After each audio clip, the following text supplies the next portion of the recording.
Welcome back to another segment of Just the Point of View. I hope everyone is doing well as could be expected.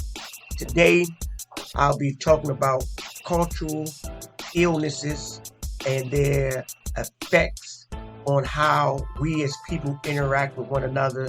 And we're going to be talking about relationships and the cultural illnesses surrounded around relationships in certain areas. So the first thing is how men or boys are interacting with these young ladies or these young women in a form of aggression. And this is a direct result that we do not have what is known as rites of passage.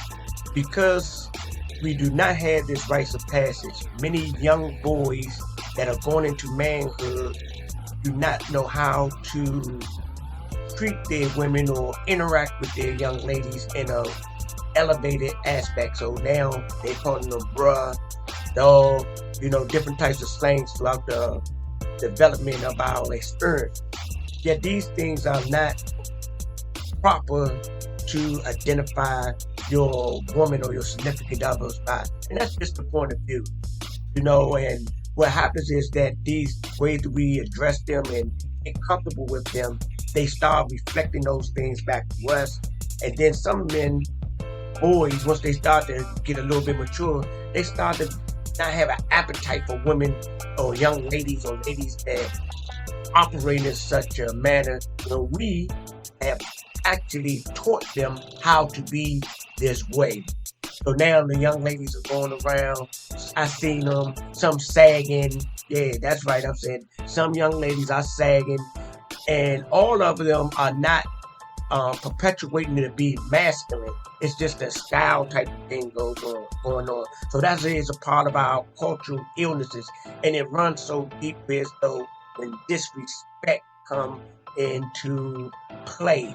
Disrespect is not to be tolerated for men or women or in relationships, because what it does is it spawns out of control, and then individuals don't know when to stop being disrespectful. It becomes normal when it is abnormal, calling your significant other out of their names, especially in front of your children, having abusive conversations or conflicts with your significant other in front of your children. What that actually does is accounted as child abuse. That's right. When you cussing your woman, your wife, your significant other out in front of your child, you are abusing that child. When you cussing your husband, your significant other, your dude out in front of your children, you are abusing that child. And some of these demonstrations that we are doing in front of these children, and then we act like, oh, it's such a unbelievable thing that they may come out and act just as bad or even worse as what we have shown them. Because what we do, we evolve. Every generation is an evolution or involution of the previous generation, and the information that new generation has received by DNA, by energy, by frequency, so forth and so on. So we must be careful of the demonstration that we are putting out there in society, especially in our households, in front of our children. A lot of these children out here that are being disrespectful, ratchet in a sense, out of control, where they get it from? They got it from their disrespectful, ratchet, out of control mothers and fathers. And that's fact. And it's just a point of view, but I'm going to stand on that as a fact, because a lot of this behavior starts at home. Then when they go to school, they demonstrating in this type of way. And it's all because of abuse, a lack of attention, so forth and so on. So this is a cultural illness that we as people, a community, must address. So sometimes when we're out there and we seeing young people that have behavior and things that we may not agree with, don't judge them. If you can, speak a word of encouragement to them. Sometimes they will be non-receptive. You'll be surprised how many young people appreciate someone showing them some love that they're not receiving at home. The old ways was it took a village to raise a community or to raise the children, and we need to still have that concept in our minds, even if everyone doesn't participate or agree with it. Those that are intelligent enough to know that this is a crucial factor in our future, in the future of our children and our children's children. Now, before I end this session, I want to speak on two other things, but it's actually one, but it's two different poles.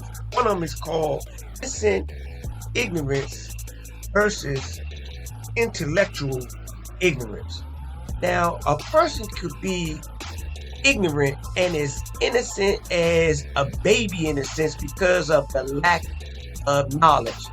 And the cure or remedy for that is to gain knowledge, information in the situation, and then you won't be in a category of innocent ignorance. Then we have intellectual ignorance, which I think is far more dangerous than innocent ignorance. Intellectual ignorance is when a person thinks they know so much about so many different things on the outside of them that they're not paying attention to the internal lessons and the lessons of the universe, because they have become so confident in their own arrogant viewpoint of things, and then they become intellectual because they got a lot of book smart. Some even have common sense or street smart, yet still are. So I'm going to bring this session of Just a Point of View to a close. And remember, everything that I spoke on is just a point of view in an attempt to give the audience a view to take into consideration, to elevate, to escalate, to evolve, involve as possible on making our way to self-improvement. Self-improvement is a way of life. Mental elevation is a way of life, and this is just a point of view. I bring you this message in love. I leave you this message in peace and goodwill to all mankind.